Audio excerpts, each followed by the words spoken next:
غني اسلامي نړۍ باید له طالبانو سره استدلال وکړي. سلام، ستړي مشئ، وخت مو په خیر.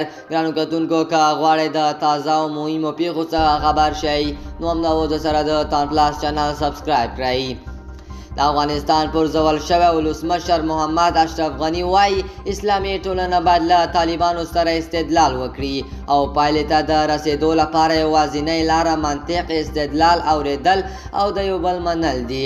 نوموړي د لوی اختر په مناسبت په یو غږیز پیغام کې وویل اسلامي نړۍ یو مثبت لوري ته روانه ده او ضرور ده چې دا مثبت بهیر او مسیر له طالبانو سره شریک شي او د اساس اصولو، قواعدو او ټکو ته متوجه شي. پخوانی ولسمشر غني د خپل پیغام په یوه برخه کې افغانستان کې د نجونو زده کړو ته اشاره وکړه او ټینګار یې وکړ چې علم او پوهه د اسلامي ارکانو، اسلامي فلسفې او د اسلامي علومو او ستر تمدن د بریالیتوب اساس دی. ښاغلی غني دا څرګندونې په داسې حال کې کړې چې افغانستان کې له شپږم ټولګي پورته د نجونو ښوونځي له تېرو 3 میاشتو راهیسې بند دي. دوستانو، زموږ چمتو شوی خبر تر همدې ځای پورې و.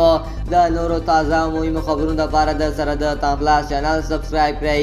الله پامان.